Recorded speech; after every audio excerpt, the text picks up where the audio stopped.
Esta sesión es sexualidad. Todos muy bienvenidos, qué alegría que estamos otra vez aquí. Buenas noches. Bueno, muy buenas noches para todos los que van llegando. Bueno, qué rico los que pudieron estar ayer en la sesión de preguntas y respuestas, los que no, ahí se las subimos al chat. Hoy es una sesión que nos gusta mucho, como todas. Hoy nos acompaña María Paula Aldana, que nos va a manejar y a tratar todo este tema de la sexualidad, que es un área tan herida en el matrimonio, ¿cierto? Nosotros nos quedamos cada vez más asombrados de lo que nos escriben en esa encuesta inicial que nosotros hacemos, porque les quiero decir algo acá que yo creo que no he dicho en ningún taller. A ver, yo me quito las gafas. Pero no es nuestro. No, sino pero ¿qué va a decir? Yo sé que los que nos consultan y escriben lo que les está sucediendo en toda esta área de la sexualidad creen que son los únicos Sí. y que solo les pasa a ustedes o a muy pocos. Pero déjenme decirles que lo que ustedes ponen allí se repite, se repite, se repite todo el tiempo. Parece copio y pegue taller a taller. Casi que el 90-95% de ustedes y los que han pasado por este taller manifiestan exactamente los mismos dolores. Así que Mapi ya conoce todos sus dolores, ella siempre conoce todo lo que ustedes escriben, nosotros se los hemos estado pasando pues en diferentes talleres. Entonces, bueno, vamos a aprovechar esa sesión al máximo. La idea es que ustedes puedan ir haciendo sus preguntas en el chat e igual ella al final va a abrir un espaciecito, listo, para preguntas y respuestas. Ella es la que hace la oración, así que, Mapi, ¿por dónde andas? Ella es la que se adueña de este espacio. María Paula. Creo que desapareció. Creo que no está. Se ausentó unos minutos. A ver, muéstrame ahí. Vamos a mirar. ¿Qué le pasó a Mapi? ¿Tú le dices el ID? Sí, ya se lo había enviado. A ver, muy probablemente se ausentó un momento o no tiene el micrófono activado. Ahí la busco. Qué alegría verlos por aquí. Ahí ya otros van prendiendo camarita que no los había visto. Pero ¿quién me la pagó? ¿Por qué me la pagan? ¿Quién? La camarita.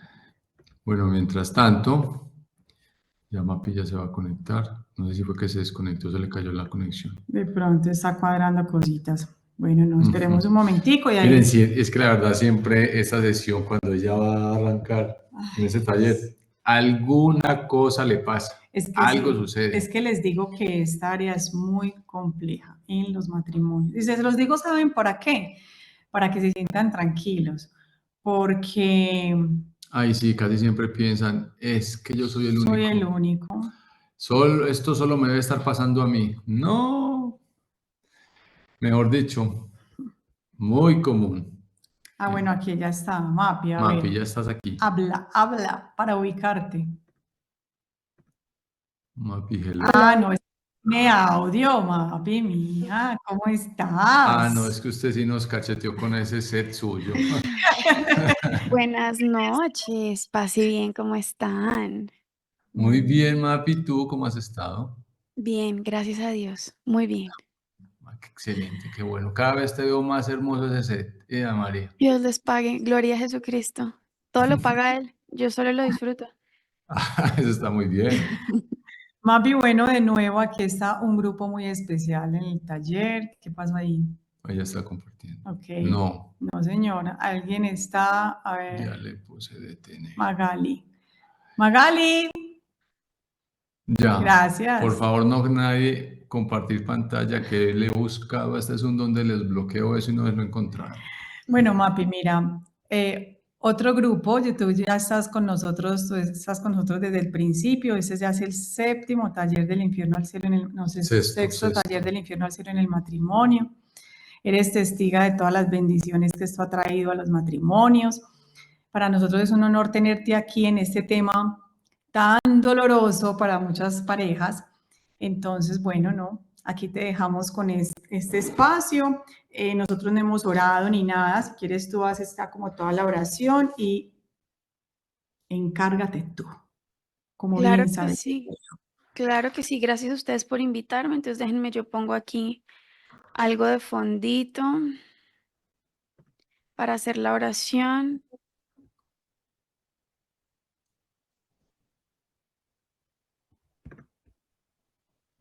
Esto, Ya te puse de anfitrión. listo. Bienvenidos a todos, a los que van de camino, a los que ya están acomodaditos. Yo les sugiero que se sienten, que no estén acostados porque nos puede dar sueño, estamos cansados de la jornada del día. Yo ahorita me voy a presentar, pero quiero que entremos en la presencia del Señor. Este es un tema fuerte. Es un tema que toca, creo que las heridas más profundas, no solo de la relación, sino las heridas más profundas del corazón de cada uno de nosotros. Y el Señor en este tema se nos va a meter al rancho, literalmente. Entonces hay que abrir el corazón. Yo no sé tú cómo estás acá ni cómo tomaste la decisión de venir al taller. Usualmente los esposos son los que menos quieren venir y son los que más felices salen de la charla de sexualidad. Pero entonces yo les pido que abran el corazón, que si ya están aquí, pues no vengamos a perder el tiempo, sino que realmente dispongamos el corazón y le pidamos al Señor que entre. Y yo personalmente sí les voy a pedir un favor. Y es que vamos a hablar de sexualidad, vamos a hablar de teología del cuerpo. Y a mí me queda muy difícil hablar del cuerpo si yo no veo cuerpos. Imagínense yo ahí a una pantalla sin poder verlos. Entonces no importa cómo estén ni dónde estén, yo sí les quiero pedir el favor que prendan la cámara. Así estén acostados, así estén de camino, en el carro, donde sea, que podamos prender la cámara porque eso nos ayuda, al menos a mí como conferencista me ayuda un montón a saber que le estoy predicando a alguien y que hay alguien concreto que está recibiendo esto. Y a ustedes también los ayuda para hacerse parte, para sentirse parte de esto. Eso, gracias. Dios les pague.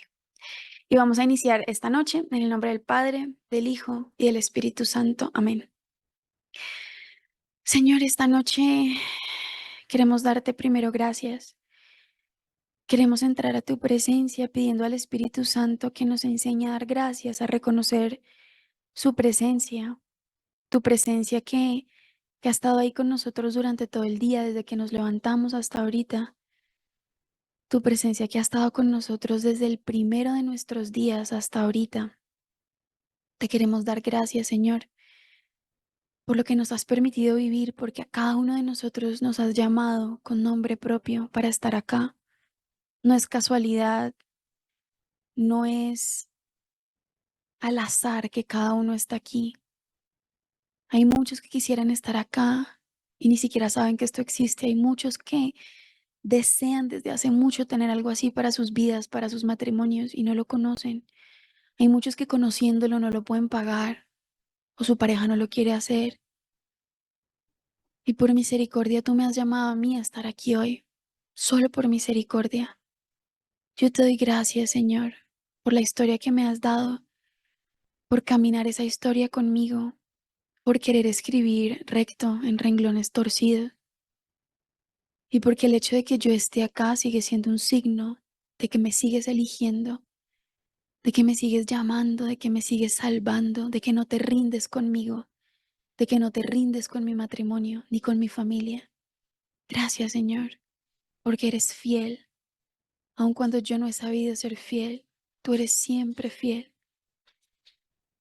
Señor Espíritu Santo, en esta noche vengo con todo lo que soy, con mi pobreza, con mi incredulidad, con mi pecado, con mi incoherencia, con mi ingratitud. Vengo a entregarte todo esto que soy y lo pongo ahí en el corazón de Jesús, porque solo no puedo, sola no puedo, porque no puedo sanar mi matrimonio solo, ni sanar a mi familia, ni siquiera puedo sanarme a mí mismo solo. Espíritu Santo, yo renuncio en el nombre de Jesús a toda barrera, a toda atadura, a toda esclavitud, a toda distracción, a todo orgullo, a toda soberbia que hoy me impida recibir la buena noticia del Evangelio, la buena noticia que Jesús me quiere regalar. Yo renuncio a todo lo que sea un obstáculo para escuchar su palabra. Necesito escucharte, Señor. Renuncio a todo lo que me impida escucharte y obedecerte. Y me entrego a ti, te acojo como mi Señor y mi Salvador. Yo, repita ahí en tu corazón, yo, y das tu nombre. Yo, María Paula Aldana, renuncio a todo lo que ocupe el lugar de Dios en mi corazón, a todo egoísmo, a toda vanidad, a toda herida y a toda lujuria. Y te reconozco a ti, Jesús, como mi Señor y mi Salvador. Te entrego mi vida, mi historia, mi sexualidad, mi relación, mi matrimonio, mi familia, para que hagas con esto lo que tú quieras, porque sé que todo lo que haces es amor y misericordia. Espíritu Santo, yo te pido que vengas a todas las potencias de mi alma en esta noche, voluntad, memoria y entendimiento, que vengas a mis sentidos, que vengas a todos los equipos electrónicos, las redes, las conexiones de internet, los cables, los micrófonos, las cámaras, y las selles con la preciosísima sangre de Jesús, para que todo pueda funcionar para mayor gloria de Dios y nuestra propia santificación. En el nombre de Jesús, sello mis sentidos, mi cuerpo, mi alma, mis bienes materiales y espirituales, el lugar en donde estoy, puertas, paredes, techo, suelo, ventanas, el aire que respiramos, y enfécolo con un círculo de su sangre alrededor mío y de mi familia, para que nada de lo que yo oiga o diga, escuche, sea usado por el enemigo, sino que todo sea para mi bien, para mi libertad, para la gloria de Dios en mí, para el bien de mi familia. Y a ti, Virgencita Santísima, junto a San José, pedimos en nombre de Jesús que nos acompañen, que se hagan presentes en cada hogar, en cada habitación, en cada corazón, e intercedan para que nosotros también podamos recibir esto y guardarlo en el corazón como semilla buena. Y yo, Señor, renuncio a toda mi incapacidad, a toda mi debilidad, a todo mi pecado, para que seas tú libremente en mí alimentando a tu pueblo, para que tú también me prediques a mí y yo pueda dar fruto abundante. Ay de mí, Señor, si no predico lo que me has dado, y ay de mí si no vivo aquello que he predicado. Dios te salve María, llena eres de gracia, el Señor está contigo. Bendita eres entre todas las mujeres y bendito el fruto de tu vientre, Jesús. Santa María, Madre de Dios, ruega por nosotros pecadores ahora y en la hora de nuestra muerte. Amén. En el nombre del Padre, del Hijo y del Espíritu Santo. Amén. Bueno, buenas noches a todos. ¿Cómo están? Para mí es un gusto estar con ustedes. Perdónenme si a veces pareciera que no los estoy mirando, es que yo sus caritas las veo aquí en el computador abajo, pero ustedes me ven aquí arriba. Entonces, si me ven como tuerta, es porque estoy intentando ver sus caritas. Yo soy María Paula Aldana, yo soy estudiante de teología y de filosofía. Estudié teología del cuerpo en Estados Unidos y educación sexual integral en la Universidad Austral de Argentina. Y tengo un apostolado que se llama Somos Suyos, y ahí tenemos formación en sexualidad y teología del cuerpo. Y llevo mucho tiempo ya dictando este taller, no solamente con Alex y con Ana, que me dan el regalo de poder acompañarlos, y si no fuera por ellos, pues no los conocería a ustedes, sino que desde hace varios años ya tengo también en Somos Suyos un curso de sexualidad matrimonial. Y yo a ustedes lo que voy a hacer en esta noche de forma muy grotesca, abusiva casi, es intentar meterles 3 días de curso en 2 horas. Eso es lo que vamos a intentar hacer hoy. Eh, Intentar darles al menos una probadita de cuál es esta buena noticia que Dios les quiere traer a ustedes, a su relación, a su matrimonio respecto a la sexualidad. Hay muchas cosas que yo podría decirles. Si luego quieren hacer en el curso completo conmigo, bienvenidos. Pero yo he estado escuchando algunas de las cosas que ustedes pusieron en los comentarios, muchas de las preguntas que le han mandado a Alex y a Ana, y, y algo que decían mis hermanos Alex y Ana cuando yo entré, es que a veces nosotros entramos aquí pensando que a los únicos que les pasa esto en el matrimonio es a ustedes. Yo he caminado lo suficiente con matrimonios para saber que le pasa a muchos más de lo que ustedes se imaginan, porque al final todos somos una historia diferente, todos somos una historia única. Tu vida, tu historia es única. Tú eres único, nadie hay en la tierra como tú. Y Dios te llamó y te creó con una vocación particular, porque lo que el mundo necesita recibir de ti, solo tú se lo puedes dar. La familia que Dios quiere para el mundo en ti, solamente tú la puedes construir. Solamente habrá un papá como tú, con una esposa como la tuya, con unos hijos como los tuyos. Solamente habrá una mujer como tú, que vivirá la maternidad como tú, que vivirá la sexualidad como tú. No hay nadie más. Y cada uno de nosotros es vital para el plan que Dios quiere para la humanidad. Tu vida no es un accidente. Y precisamente como cada uno de nosotros es único y es un mundo, pues el enemigo casi que siempre utiliza las mismas tácticas. Y nosotros vamos a ver cuando hablemos de las heridas, y es que si bien cada uno de nosotros tiene una historia única, muchos podemos compartir heridas. Puede ser la misma herida de abandono, la misma herida de rechazo, la misma herida de agresión, la misma herida de abuso, pero yo la he vivido de una manera particular y tú la has vivido de otra. Así fuese el mismo suceso. Así tú y yo fuésemos hermanos gemelos que vivieron la misma herida por parte de papá, cada uno la va a interiorizar de forma distinta y la va a vivir de forma distinta. Pero sí que ayuda un montón a entender que el enemigo nos ataca de las mismas formas y que lo que tu matrimonio está viviendo no es la primera vez en la historia que se vive. Y precisamente por eso entenderlo y comprender qué es lo que Dios te quiere enseñar hoy va a ser muy importante para que tú tengas herramientas para empezar a trabajar en tu matrimonio. Yo no sé si Alex y Ana se los han dicho, pero yo aprovecho para decírselos de una vez. El tema de la sexualidad matrimonial, usualmente, como la gente lo ve o como la gente lo aborda cuando vienen a mí, es, Mapi, ¿cómo arreglo esto? ¿No? Supongamos que de entrada tenemos un problema práctico, una cuestión práctica. ¿Cuáles son las cuestiones prácticas a las que usualmente las parejas hacen referencia? Mapi, es que yo como mujer, y les voy lanzando datos así al aire, pues nunca he tenido un orgasmo, o desde la luna de miel no tengo un orgasmo con mi esposo. El 50% de las mujeres casadas no tiene orgasmos con su esposo. Eso debería ser una tragedia, eso debería ser un problema de salud pública, eso debería cuestionarnos a todos los cristianos porque no es el deber ser de la unión matrimonial. Pero es lo que pasa, que nuestras esposas no experimentan placer al unirse al esposo. Y incluso llegamos a grados médicos como la anorgasmia. Mapi, es que no experimento placer, o Mapi, es que experimento dolor con la penetración, o es que tuve una circunstancia por un cáncer o por una enfermedad, o en la menopausia tengo menos lubricación y a mí me duele, o se me bajó un montón la libido después de tener hijos y ya no tengo ganas de hacer el amor. Tantas cuestiones, ¿no? Vienen los señores, Mapi, es que tengo eyaculación precoz, es que tengo impotencia, es que no me dan ganas, o es que cuando pasa no pasa como yo quisiera, o es que no me siento cómodo. Eso en temas prácticos, ¿cierto? Si esto fuera un taller de sexología como la sexología que ofrece el mundo, pues uno les da soluciones prácticas del momento, ¿no?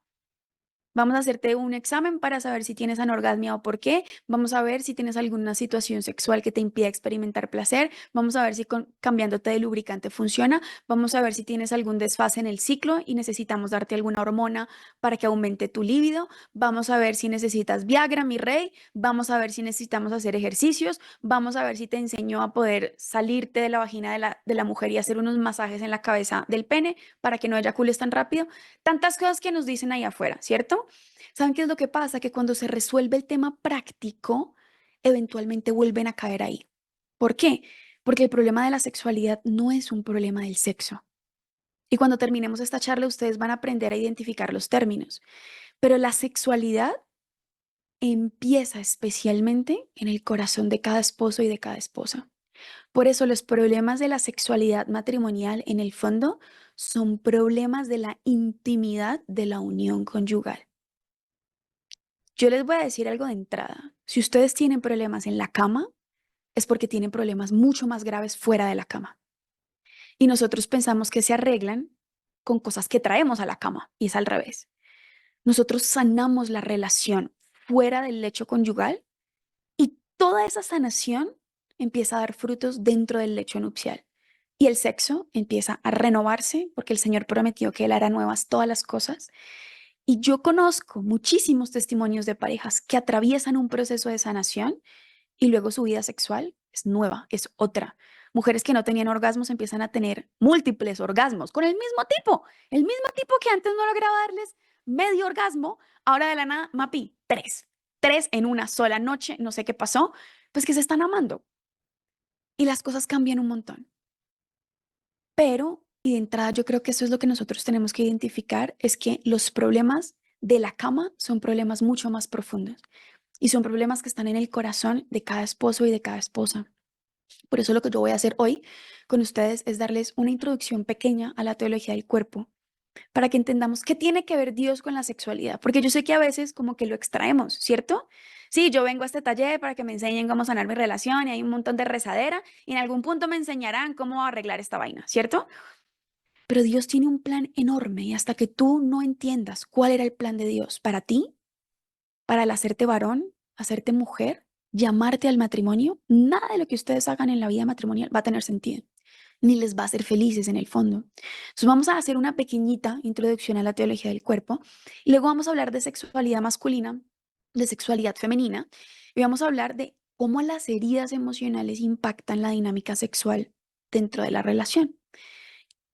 ¿Y qué es lo que a mí me parece muy importante que de pronto Alex y Ana les han dicho en las sesiones anteriores? Yo sé que ustedes ya han tenido otras sesiones antes de esta y que me parece muy lindo que entiendan que es algo integral. Yo no puedo coger el matrimonio y pensar que el matrimonio es una bolsa grande, sino que más bien corresponde a varios cajoncitos, varios compartimentos que yo tengo que ir sacando y ver qué hay aquí.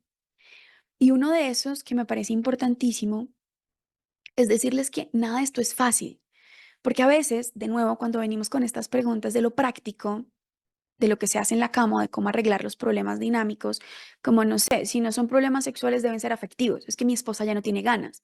Entonces, pareciera que lo que tú quieres es cómo darle a mi esposa ganas otra vez para que ella vuelva a querer tener sexo, como si el problema fuese ese.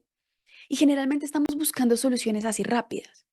No sé si aquí hay personas, alguno de ustedes dos o los dos, porque usualmente alguien es mucho más creyente, mucho más practicante que el otro, es, Mapi, bueno, ¿y qué es pecado y qué no es pecado? O sea, yo lo que necesito es que me digan que no es pecado para hacerlo.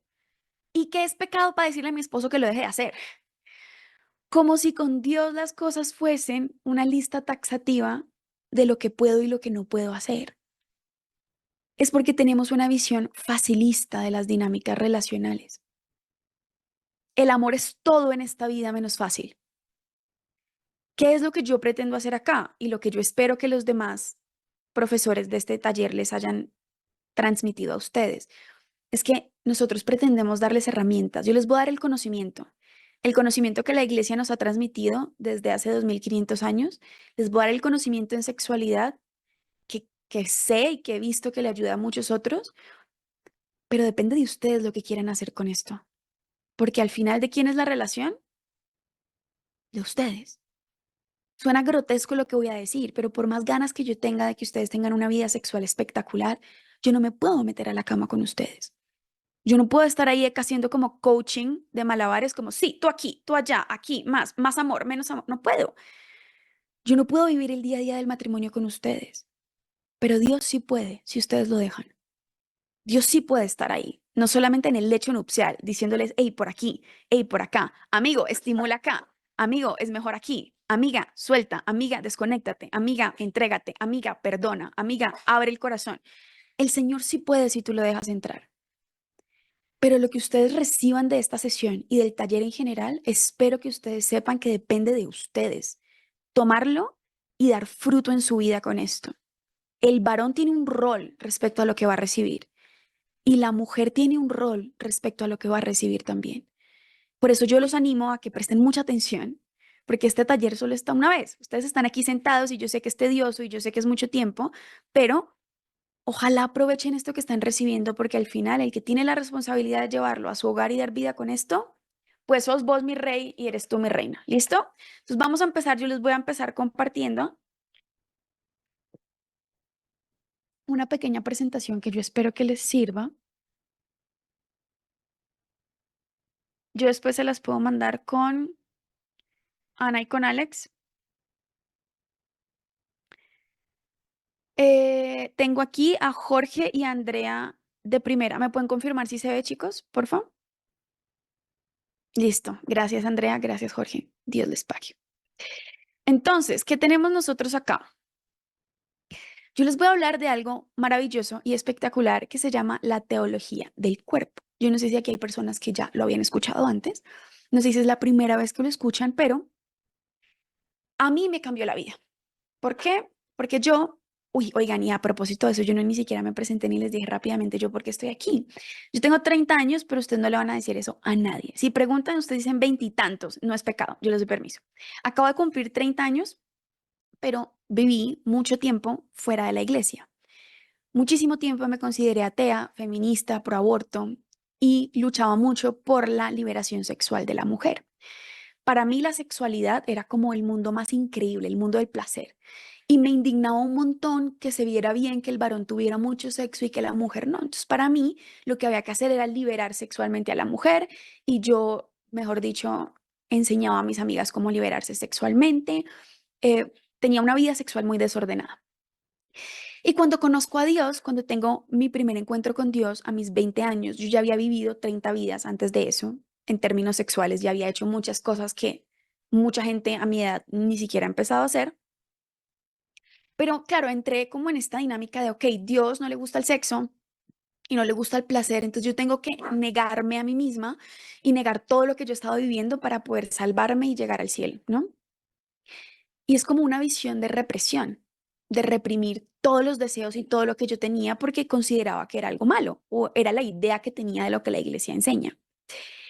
Y en este estado de cosas me di cuenta de que ninguna de las dos opciones me hacía feliz. Es decir, cuando tú vives para ser indulgente con todo lo que te han enseñado, toda tu vida, no sé en tu caso qué fue, ver porno, masturbarte, usar juguetes sexuales en la cama, una canita al aire, tener sexo con una o con la otra, o es que es la juventud, o es que no importa, eso tampoco hace feliz. Y si eso hiciera feliz, ustedes no estarían en un taller como estos. Si eso hiciera feliz el matrimonio, ustedes tendrían el mejor sexo del mundo. Y yo sé que no lo tienen porque están acá. Eso no hace feliz ni libera el corazón. Pero por otro lado, esta visión espiritualista y en extremo religiosa, que nada tiene que ver con la fe, en donde todo está mal y todo es pecado y en eso no se piensa y el placer es contrario a Dios, eso tampoco hace feliz porque no hace parte del plan de Dios. Dios no nos creó y no nos pensó para ser un cúmulo de personas reprimidas que no pueden hablar de lo que Él creó para nosotros. Entonces, yo me estaba debatiendo entre cuáles son estos dos caminos que ninguno libera el corazón de nadie. Porque yo no veo a la gente del mundo atea siendo feliz. De hecho, cada vez tienen más eyaculación precoz, cada vez tienen más impotencia, cada vez hay más mujeres con anorgasmia, cada vez hay más matrimonios rotos, aun cuando hicieron todo lo que sexualmente se les decía. No son felices. Pero también veo a muchos matrimonios cristianos que tampoco viven una sexualidad plena y no son felices. Y en ese momento encuentro la teología del cuerpo. Y realmente fue muy liberador para mí, por eso le entregué mi vida. Yo dejé mi carrera, dejé todo, entré a estudiar teología, me fui para Estados Unidos a estudiar teología del cuerpo y me dedico a esto. Esto es lo que yo hago, porque digo, ¿cuánta gente más no necesita escuchar lo que la iglesia ha querido enseñarnos y no hemos querido escuchar?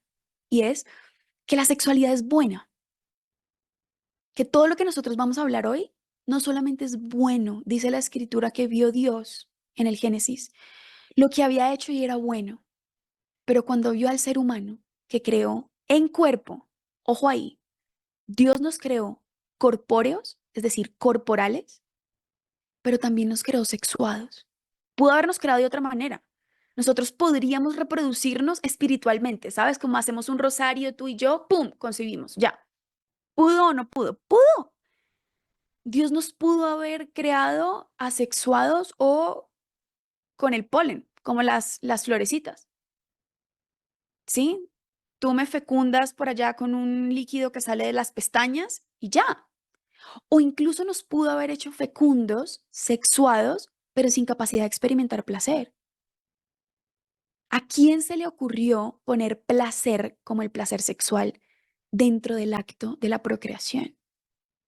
A Dios. Nos creó corporales, nos creó sexuados y nos creó capaces de experimentar placer en el acto sexual. Y cuando ve al ser humano al que creó de dos maneras, voy a quitar esto para que me puedan ver. ¿Cómo creó al ser humano? Varón y mujer. No creó un intermedio, no creó un unicornio de género no binario que hoy se autopercibe hombre, pero mañana mujer, pero mañana unicornio. No, nos creó varón y mujer. Y en la antropología nosotros entendemos, si vamos al estudio de la medicina, si vamos al estudio de la bioética, si vamos al estudio de la neurología, si vamos al estudio de la reproducción sexual, que todo nuestro ser indica que somos varón o mujer. Es decir, cada célula de tu cuerpo varón te dice que eres un varón. La manera como piensas, la manera como sientes, tus procesos cognitivos, las conexiones neurológicas del varón son muy distintas. El cerebro del varón se activa a estímulos distintos que el de la mujer. El ciclo hormonal del varón es distinto, es diario, no es mensual, es diario. El pico del ciclo del varón, ¿cuándo es? En la mañana la testosterona está bien arriba, por eso él se levanta a veces, ¡pum!, bien arriba. Él no sabe ni por qué, porque Dios todo lo hizo perfecto y el ciclo de él es diario. El ciclo nuestro es mensual, es diferente, 28 días por lo regular. Y cada célula de nuestro cuerpo mujer te dice que eres mujer. Piensas como mujer, sientes como mujer, tus procesos cognitivos son de mujer. Y aunque cada mujer es distinta y cada mujer es un mundo, cada célula de tu cuerpo está marcada con tu carga cromosómica. Y eso no es casualidad. Dios nos creó varón y mujer porque hace parte de un plan enorme que tiene para que tú y yo podamos ser imagen y semejanza de Él. O sea, realmente reflejar a quien Dios es. ¿Saben qué significa eso? Que para reflejar a quien Dios es, el varón y la mujer son esenciales. Nuestra diferencia sexual, pero también la capacidad de complementarnos, es un signo en el mundo de quién es Dios. Por eso el matrimonio, que es la unión entre un varón y una mujer, es un signo real de quién es Dios. Y eso es lo que nosotros no hemos entendido. Nosotros pensamos que es que nos arrejuntamos porque somos como animales y por instinto macho con hembra se unen y sienten placer y se casan y se enamoran hasta que les dure. Y el resto del tiempo pues se aguantan, procuran no matarse, crían los hijos y se pensionan y nos morimos. Si esa es la vida que queremos vivir, sepárense y hagan lo que quieran. Qué vida tan miserable. Si ese es el Dios en el que nosotros creemos, que lo que quiere es que nosotros sobrevivamos en una relación, ¿qué clase de Dios es ese? Todo, absolutamente todo de tu ser, en tu cerebro, en tus afectos, en tu emotividad, en tu psicología, en tu cuerpo y en tus genitales, hace parte del plan de Dios. Y por eso la táctica del enemigo es confundirnos. Que tú no sepas ni quién eres, ni de dónde vienes, ni a dónde vas, ni qué estás haciendo, ni por qué te casaste, ni por qué sigues casado, porque cuando tú no sabes de dónde vienes, pues no sabes para dónde vas. Cuando tú no sabes que eres parte de un plan, pues no vas a ser capaz de construirlo. Y por eso, todo este plan hermosísimo que Dios tiene para la sexualidad humana, la iglesia nos lo ha regalado en un hombre que se llamó Karol Wojtyła y más tarde conocimos como San Juan Pablo II. Él, cuando era un sacerdote polaco, muy joven, bello además, porque, hombre lindo y él. O sea, yo a veces digo, Señor, deja alguito. Todos así hermosos para el seminario. Yo no entiendo. Yo no digo que ustedes, hermosos esposos, no sean lindos. No, hermosos todos. Pero a veces uno ve esos seminarios así y uno se pregunta, Señor, ya, o sea, deja la codicia, déjanos alguito. Juan Pablo II era bello, bello él. Polaco, joven, era atleta, imagínense, el tipo era filósofo, personalista. Él le encantaba el teatro, escribía obras de teatro, actuaba y le encantaban los deportes extremos. O sea, esquiaba, hacía montañismo, o sea, el tipo, además rubio, cara perfecta, cuerpazo, espectacular, ¿no? Y tuvo una vida muy dura. A la edad de 20 años, Karol Wojtyła ya se había quedado completamente solo en el mundo. Él no tenía a nadie. Primero se le murió la mamá cuando él era niño y quedaron él, su papá y su hermano. Ya se le había muerto una hermana. Luego se murió el hermano mayor de él, y quedaron el papá y él solos. Y su papá fue el que le enseñó a rezar, su papá era un hombre muy devoto, su papá, él dice que el que le enseñó lo que era ser varón fue ver a su papá, que era un tipazo. Y de repente el papá se le muere y este hombre tiene 20 años y no le queda absolutamente nadie. Y vivió en dos regímenes.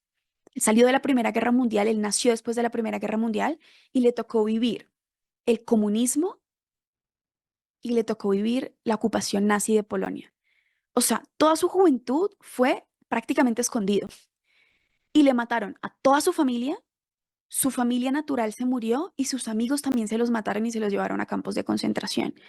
Cosa que tú tienes un pelado de 20 años que ha vivido más dolor de lo que cualquiera puede vivir y él decide entrar al seminario, se ordena sacerdote y como padre, pues, párroco de pueblo, literalmente de iglesia, o sea, en una ciudad pequeña, él empieza a compartir mucho con gente como ustedes, con matrimonios, jóvenes sobre todo.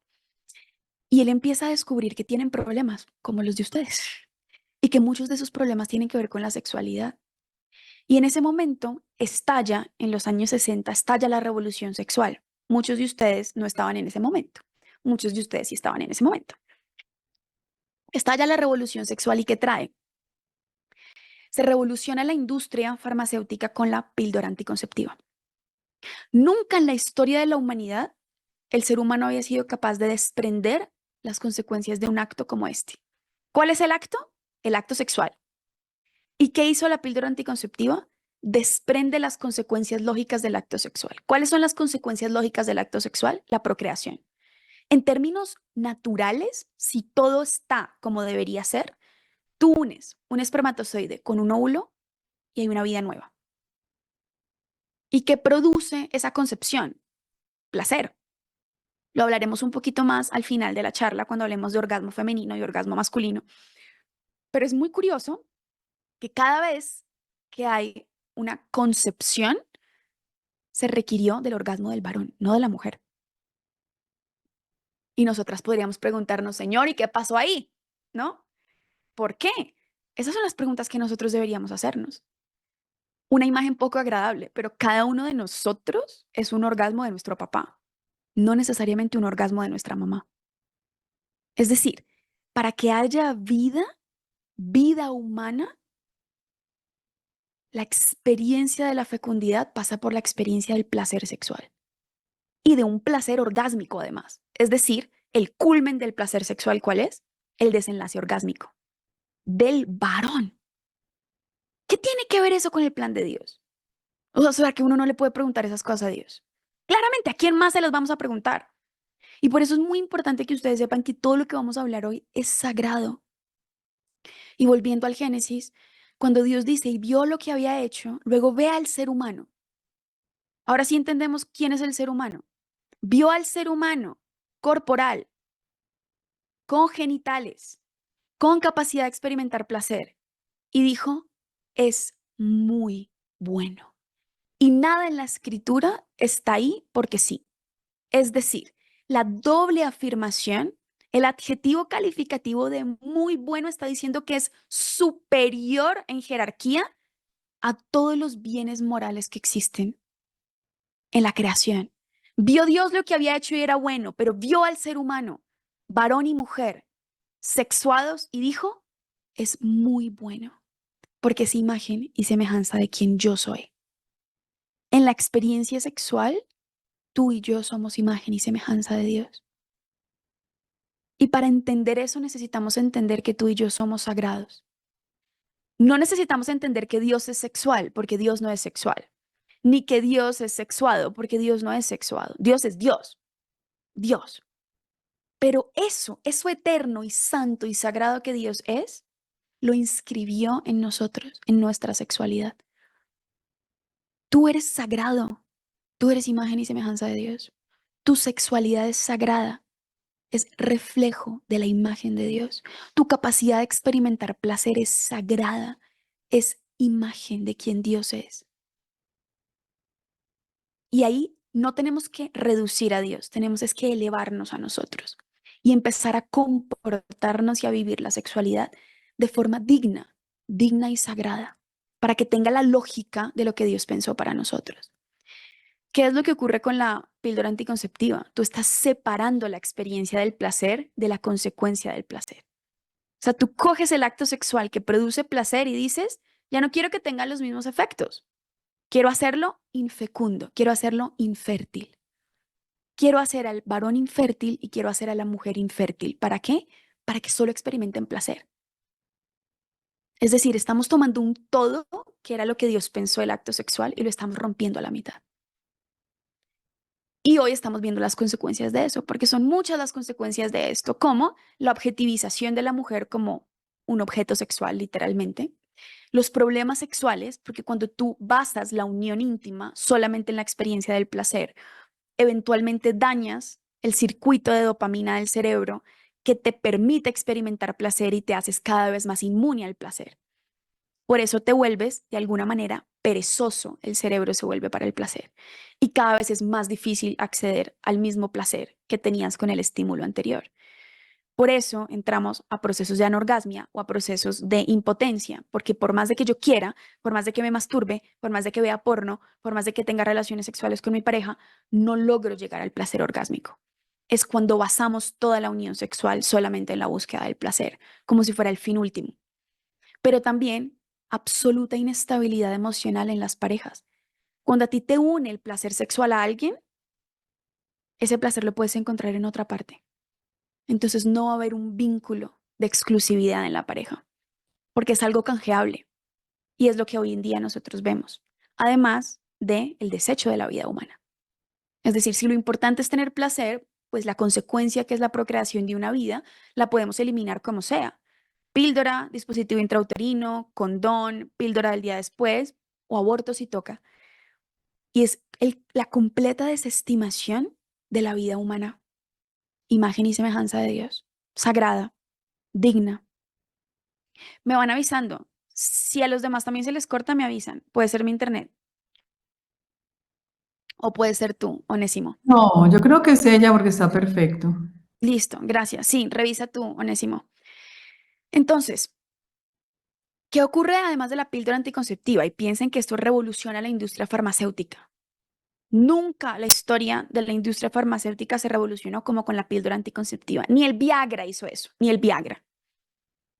Píldora anticonceptiva. 2, la producción de condones, o sea, anticoncepción de barrera. La píldora es anticoncepción hormonal, el condón es anticoncepción de barrera, pero además la industria pornográfica crece exponencialmente. Y es imposible que sea casualidad que las dos cosas pasen al tiempo, ¿cierto? Hagamos infecundo el acto sexual y además hagámoslo desechable. Las personas no son un fin en sí mismo, porque ese es el plan de Dios. Tú eres un fin en sí mismo. Esa es la norma personalista de la filosofía personalista y especialmente la base filosófica de la teología del cuerpo. ¿Cuál es la norma personalista? Que el ser humano es un bien tan grande, superior a todo lo creado, que la única forma de acercarse al ser humano es a través del amor. Es decir, nunca el ser humano puede ser un medio para un fin. Nunca. ¿Saben qué significa eso para ustedes? Que nunca tu esposa es el medio a través del cual tú te desquitas de tu estrés sexual. Que tu esposa no es el medio a través del cual tú tienes un orgasmo, porque a veces pareciera que es así. Es que lo que yo necesito es que mi esposa quiera tener sexo. Yo no necesito amar a mi esposa. Yo no necesito reconciliarme con mi esposa ni que ella se sienta amada. Yo necesito que ella se dé la vuelta y me deje hacérselo para yo poder cumplir con mis necesidades y que ella esté contenta con eso. La pregunta es, ¿ella es un fin en sí mismo para ti o ella es un medio para un fin? Eso significa que tu esposo no es el medio a través del cual tú quedas embarazada. Porque si lo que tú quieres hijos, tú estás usando a tu esposo. Y por más loable que sea el fin que tú busques, que es tener hijos, tu esposo es un bien tan grande que de ninguna manera puede ser un medio para ningún fin. Tu esposo no es manipulable, tu esposo no está ahí para que tú lo uses, para absolutamente nada.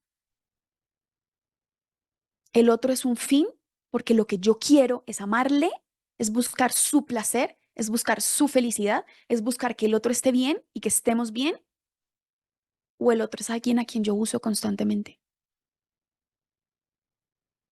Y nos dirá San Juan Pablo II en la Teología del Cuerpo que lo contrario al amor no es el odio, es el uso. Nosotros o estamos amando o estamos usando, no hay un punto medio. A nosotros o nos están amando o nos están usando. Y desde la caída del pecado original, el corazón humano que fue pensado solamente para amar, tiene esa tendencia constante, el egoísmo que me lleva a usar a los demás. Piensa cuántas veces tú y yo no usamos a otros. voy a escribirle a tal persona porque necesito un favor. Nunca le escribo a mi hermana, nunca le escribo a mis papás, pero cuando necesito un favor, ahí sí los busco, porque yo necesito algo. Es que yo nunca quiero tener sexo con mi esposo, nunca quiero hacer el amor, pero como necesito que vaya y recoja a los niños, ay amor, si quieres hoy hacemos el amor, pero tú mañana recoges a los niños.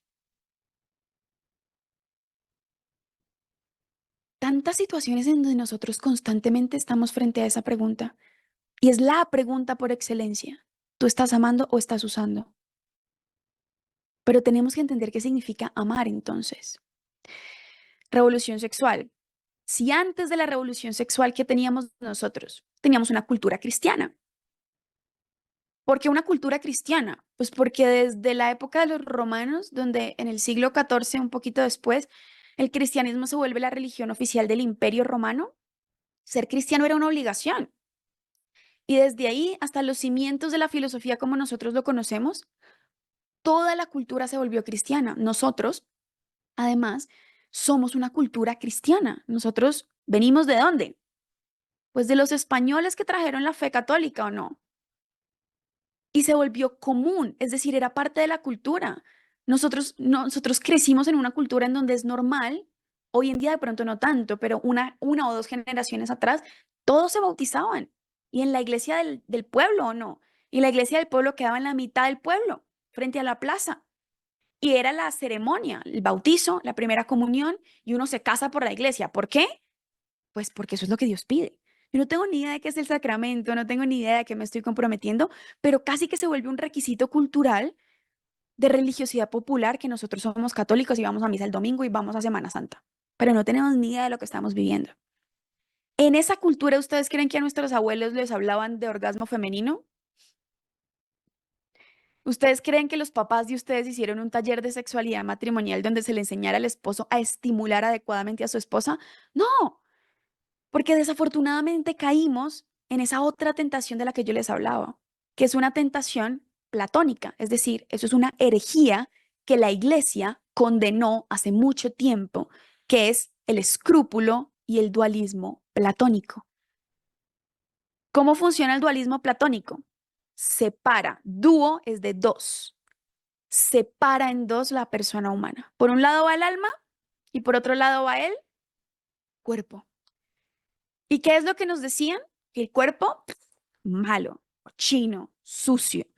Eso era lo que pensaban los estoicos, los maniqueos y los platónicos y los neoplatónicos. O sea, estamos hablando de filosofía. Yo aquí no les estoy hablando de lo que a mí me parece o lo que no me parece. Eran formas de pensar a la persona, que al final estamos ante un problema antropológico. ¿Quién es el ser humano? ¿El ser humano es solo alma o es solo cuerpo? Pues la filosofía en sus inicios empezó a decir que era una unión accidental de alma y cuerpo, pero que cuando morimos, ¿qué es lo que se salva? Pues el alma, ¿no? Entonces que el cuerpo no importa y que el cuerpo es malo. Y cuando esa forma de pensar entró en la religiosidad popular, empezamos a relacionar la fe con algo que nada tiene que ver con la fe, que es una herejía. Y es que el cuerpo es malo, la sexualidad es mala, el placer es malo y que lo que hay que salvar es el alma. Y por eso hay que rezar mucho. Y lo que el esposo quiera, pues no importa. Hace poquito yo estaba con un sacerdote muy renombrado él y estábamos dando una charla de estas y viene una señora y dice, siempre me pasa, es que siempre hay. A veces son señores, pero qué pena, generalmente son señoras. Perdónenme, hermanas, pero a veces sí hay muchas señoras así. Y ella viene y le dice, padre, es que yo estoy ya cansada, yo ya tengo 50 años, mi esposo tiene 55 y él todavía le dan ganas de tener sexo. Padre, rece para que a él se le quite eso, ya, que se le quite.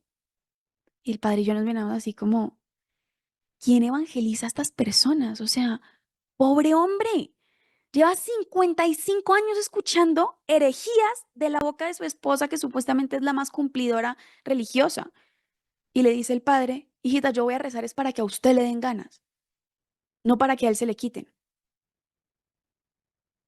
Porque entonces pensamos que la realidad sexual nada tiene que ver con la virtud y con la salvación del alma. Eso, de nuevo, nada tiene que ver con nuestra fe y es una herejía condenada por la iglesia. No es la realidad de quienes somos, no es lo que enseña el evangelio y no es lo que enseña el magisterio de la iglesia.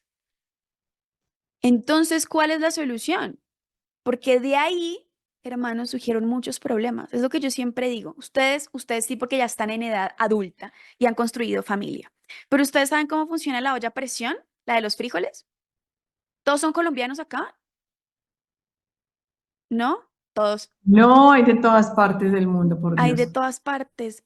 Bueno, para los que no saben, en Colombia, sobre todo en Antioquia, donde hablan así rico como hablan Alex, como hablan Ana, que hablan así suavecito, como cantadito, Sí, cantadito. así, allá se come mucho frijol y bandeja paisa. Entonces tenemos una olla que es la olla a presión. De pronto ustedes la usan para hacer otro tipo de granos, pero es la olla en donde tiene un cauchito en la tapa y literalmente la cocción es a presión, pero tiene una válvula arriba.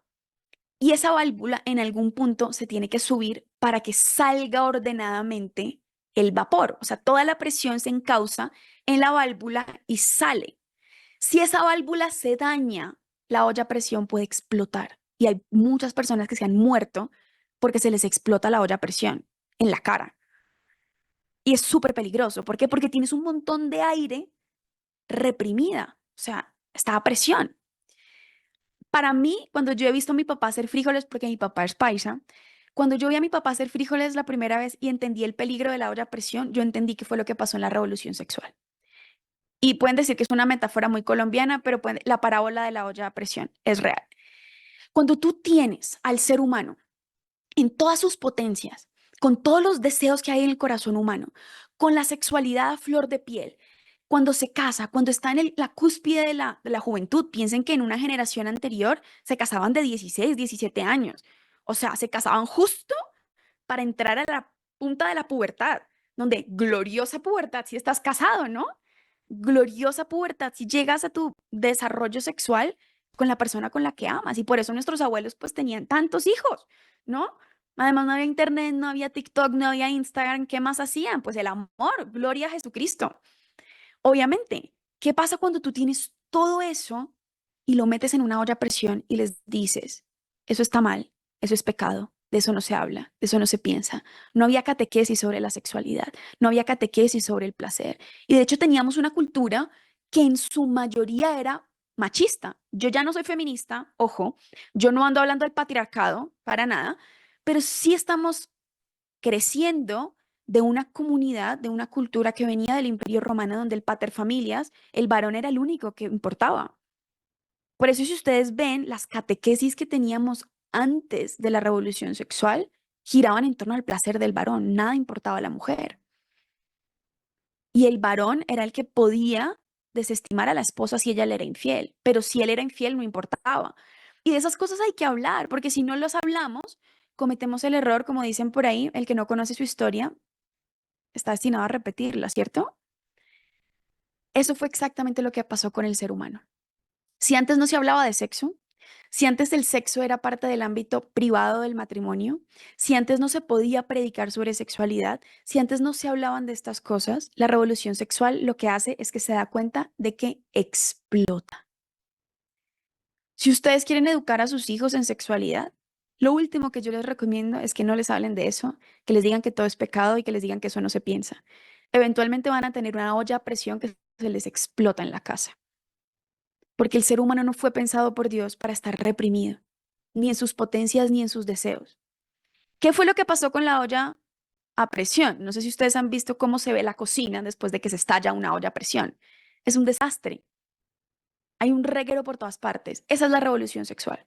A problemas reales que teníamos, a un dualismo mentiroso, donde decía que lo único que importa es el alma y desechaba el cuerpo y pensaba que el cuerpo es malo y que el cuerpo es pecado. En vez de responderle a esto con la verdad, respondieron con una mentira. Y es, ahora de lo único que vamos a hablar es de sexo. Y si antes el sexo era parte del ámbito privado, ahora va a ser parte del ámbito público. Y si antes esto solo le competía al matrimonio, ahora va a ser competencia del Estado. Y el Estado es el que va a regular la concepción, y el Estado es el que va a regular el matrimonio, y el Estado es el que va a regular cuántos hijos puedes o no puedes tener. Vean cómo funciona Corea, China y Rusia, por ejemplo. La sexualidad es política pública, es el Estado el que le dice, el gobierno el que dice cuántos hijos puedes tener. y de qué sexo puedes tener. De hecho, en China, si tú tienes hijas mujeres, te mandan a abortarlas. Y si llegan a nacer, las matan nacidas, porque hacen control poblacional. Y a nosotros nos parece que eso es ridículo, pues nosotros ya estamos casi que viviendo en algo así. En Colombia, por ejemplo, ya se está regulando quitarle la patria potestad a los papás que no quieren hacerle transición de sexo a sus niños de 3 años, por ejemplo. ¿De dónde viene esto? De problemas sobre la sexualidad. Es que estamos hablando de una misma cosa. ¿Qué hace la revolución sexual? Saca la sexualidad al ámbito público. ¿Alguien recuerda cómo se vivía la sexualidad en los 60? Woodstock, los hippies, ¿no? Tenemos el mayor festival de música en el mundo hasta el momento que era Woodstock en Estados Unidos, donde la gente tenía sexo ahí, todo el mundo tenía sexo y era la época de paz y amor, ¿no? Y en los 80s de que empezó a cambiar la música, toda la música empezó a hablar de sexo, cuando antes no se hablaba de sexo. Y entonces crece exponencialmente la producción pornográfica. Antes, ¿cómo se consumía porno? En revistas, ¿no? O sea, tenías que levantarte de tu casa, ahorrar tus moneditas, ir a una farmacia, porque se vendían eran en farmacias o en librerías, pasar la vergüenza de pasar una revista porno, llevártela a tu casa y usar la revista hasta que te aguantara el cuerpo con la misma revista, hasta que pudieras ir y comprarte otra. ¿Qué pasa en la revolución sexual? Pues los medios de comunicación tienen un avance enorme, el internet llega, las cámaras de video llegan y empiezan a sacar no solamente primero cines donde se ponían películas porno, sino que luego la producción pornográfica se va a lo privado. Y hay empresas que empiezan a hacer producción pornográfica con películas y crece el boom de la pornografía. Tú tienes una generación que viene de en esto no se piensa, de esto no se habla, ahora no podías hacer nada, ahora haz todo lo que tú quieras. Se explotó la olla a presión. Y es lo que tenemos hoy en día. Sexo sin compromiso. El fin último de las relaciones es el placer. Y tienes un montón de personas, generaciones y generaciones de varones y de mujeres que somos hijos de esa forma de ver a la persona humana, de la revolución sexual. Tú y yo somos hijos de la revolución sexual. A menos de que aquí yo tenga matrimonios que tengan 60 años, todos nosotros somos hijos de la revolución sexual. Todos nosotros desde chiquitos hemos estado bombardeados con una hipersexualización impresionante. Todos nosotros, bueno, podremos decir que no todos, pero algunos ya teníamos experiencia sexual antes de entrar a la relación en la que ustedes están. La mayoría de ustedes no creo que hayan llegado vírgenes al matrimonio. Es decir, nosotros ya teníamos una carga de heridas y una carga de historia sexual que trajimos al lecho conyugal. Así tú nunca se lo habías contado a tu esposo o a tu esposa. Así tú ni siquiera lo recuerdes. Muchos de nosotros fuimos expuestos a escenas pornográficas, muchos de nosotros nos masturbamos, muchos de nosotros usamos juguetes sexuales, muchos de nosotros tuvimos otras parejas sexuales antes de entrar al matrimonio. Y eso lo estamos padeciendo es ahorita. La manera de entendernos a nosotros, de entender el placer y de entender el cuerpo. Porque al final es la manera de entender el amor. Todo hace parte del mismo plan de Dios. Entonces, ¿qué pasó? Todas las iglesias cristianas, piensen en todas las iglesias cristianas, anglicanas, de otras denominaciones, protestantes, evangélicas, pentecostales, todas estaban en contra de la anticoncepción y empiezan a hacer presión los gobiernos internacionales. Y poco a poco empiezan las iglesias cristianas a ceder y a aceptar la anticoncepción. Si ustedes van a iglesias protestantes, ellos aceptan la anticoncepción. Si ustedes van a iglesias anglicanas, ellos aceptan la anticoncepción. ¿Cuál es la única iglesia cristiana en el mundo que nunca ha aceptado ni aceptará la anticoncepción? La Iglesia Católica. En ese momento el Papa era el Papa Pablo VI. Y el Papa Pablo VI saca una encíclica que yo les recomiendo un montón leérsela. Ojalá la puedan buscar en internet. Es muy cortitica. Se llama la Humane Vitae. Humanae Vitae. Me encanta. O sea, yo los veo, sobre todo los esposos, me muero de ternura. Ellos ahí anotando su encíclica, porque la van a descargar, se la van a imprimir a su esposa y le van a decir, amor, vamos a reunirnos y nos tomamos unos vinitos y leemos Humane Vitae. ¿Ah? Planzazo. Y entonces, ¿qué hace Pablo VI en esa encíclica? Dice, el problema no es la anticoncepción sí o la anticoncepción no, el problema no es condón sí o condón no. La pregunta real es: ¿cuál es el plan de Dios para el amor humano? ¿Cuál es la dignidad del ser humano en la experiencia sexual? Porque si nosotros nos equivocamos respondiendo esto, le podemos mentir al ser humano. Y la iglesia existe para anunciarle la verdad, no para mentirle. La iglesia existe para cuidar la dignidad de todo ser humano, de cada esposa y de cada esposo. Si el condón y la píldora van en contra de la dignidad de cada persona y en contra del plan de Dios, le estamos mintiendo al ser humano. Pero él deja la pregunta abierta. Pablo VI no la responde. Pablo VI lo que dice es: aprendamos a preguntar. ¿Quién responde? El curita papacito que les decía con todo respeto de mi gordo San Juan Pablo II.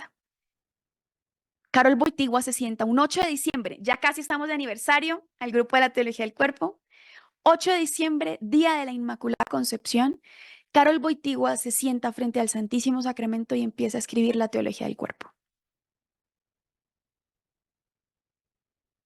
Uy, esperen a ver. Esta es la Teología del Cuerpo. Publicadas solo hay 129 catequesis, realmente hicieron